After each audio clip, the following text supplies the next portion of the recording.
mane suvokiamas, sveikų prūtų, aš tiesiog vakar 10, kaip išgirdau, tai aš nualpau. Nualpot? Nu.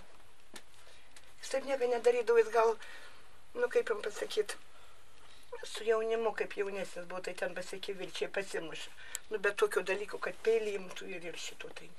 Bet vat kaimo žmonės sako, kad jūsų sūnus linkęs į agresiją, kad... Nu, toks pasibart, bet kad peilio tai jis niekad neimtų. Bet jis teistas? Teistas. Už ką? Už muštinį. Tai vadinasi, buvo linkęs į agresiją? Teistas. O su Vilde, kaip jie bendravo, kaip jie sutarė? Nu, pas mane kuo gražiausiai. Aš nežinau. Kuo gražiausiai. Ir aš ją labai mylėjau, Ragutėlę labai mylėjau. Ta mergaitė norėdavo pas mane pasilikti, nežinau. Visų prašau tik, kad man atleidžia tėvai ir myli. Nieko taip negaila, kai Viltės yra Ragutos. Mergytės. Negaliu. Prieš 2 savaitės tada jau katytę atvežė ir viskas ir neskambėjo.